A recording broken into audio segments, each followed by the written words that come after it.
வணக்கம். அன்புள்ள அம்மா அடுப்புங்கரை சேனலில் உங்கள் அனைவரையும் மீண்டும் சந்திப்பதில் மிகவும் மகிழ்ச்சி அடைகிறேன். உங்களுடைய சப்ஸ்கிரிப்ஷனும் உங்களுடைய லைக்ஸும் உங்களுடைய கமெண்ட்ஸும் எனக்கு மிகவும் மகிழ்ச்சியை தருகிறது.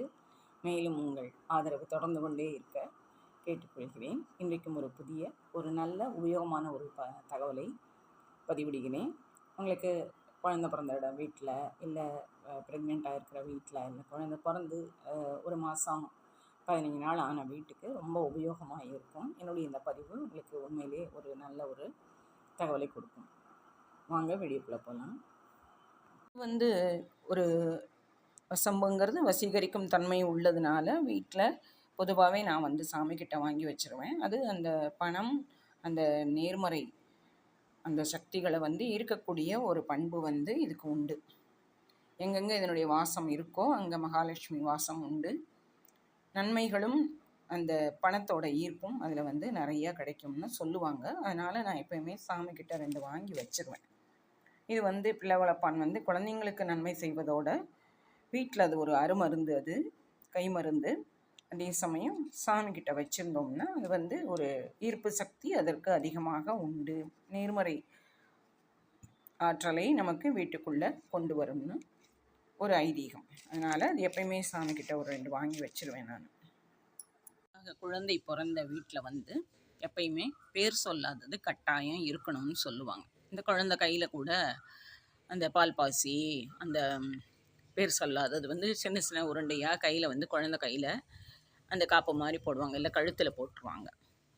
அது கொஞ்சம் குழந்தை கை கால் அசைக்க ஆரம்பித்த உடனே அதை இப்படி எடுத்துகிட்டு போய் வாய்க்கிட்ட வைக்கிறப்போ அந்த அந்த வாசனைப்படும்.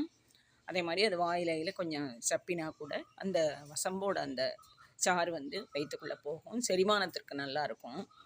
பொதுவாகவே அந்த குழந்தை பிறந்த வீட்டில் நீளமான இந்த பேர் சொல்லாத வசம்பு எடுத்து அதை நல்லெண்ணெய் தீபத்தில் அதை கருக்கிக்கணும்.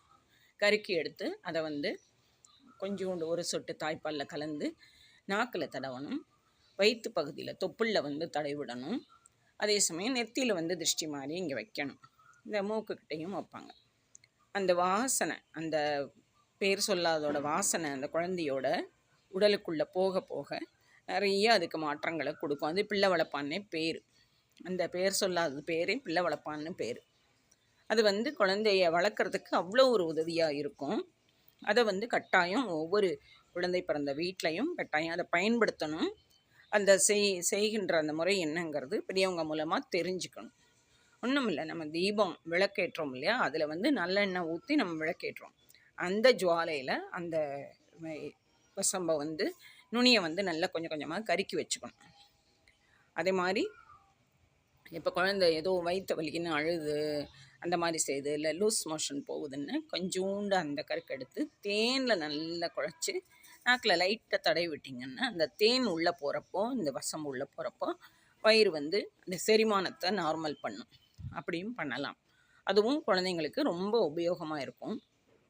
அதே மாதிரி அந்த பேர் சொல்லாது ஞாயிற்றுக்கிழமை ஆயுள் வசம்பு, வெள்ளிக்கிழமை சூட்டிகை வசம்பு.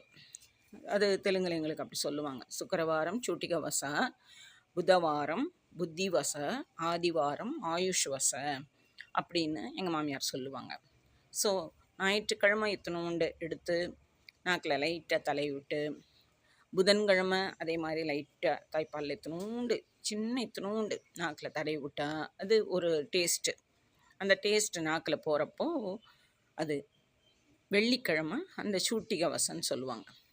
அந்த வசம்பை லைட்டாக எடுத்து நாக்கில் தடவினா நாக்கு நல்லா பிறண்டு பேச்சு குழந்தைக்கு நல்லா ஸ்பஷ்டம் கரெக்டாக வரும்.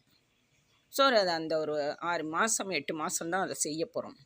அது குழந்தையோட செரிமானத்தை நல்லா பண்ணும். இந்த உச்சி மண்டையில் இத்தினோண்டு வைக்கணும்.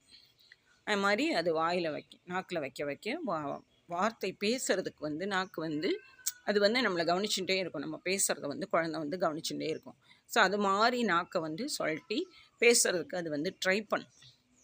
இந்த நாக்கோட ஸ்பஷ்டம் கரெக்டாக வரும். தாத்தா, அத்தா, பா அப்படிங்கிறதெல்லாம் முதல்ல வரணும் இல்லையா. அதுக்கெல்லாம் இந்த பேர் சொல்லாதது அந்த குழந்தைக்கு ரொம்ப உபயோகமாக இருக்கும். அதுவும் கட்டாயம் தைரியமாக நீங்கள் வீட்டில் பயன்படுத்தலாம்.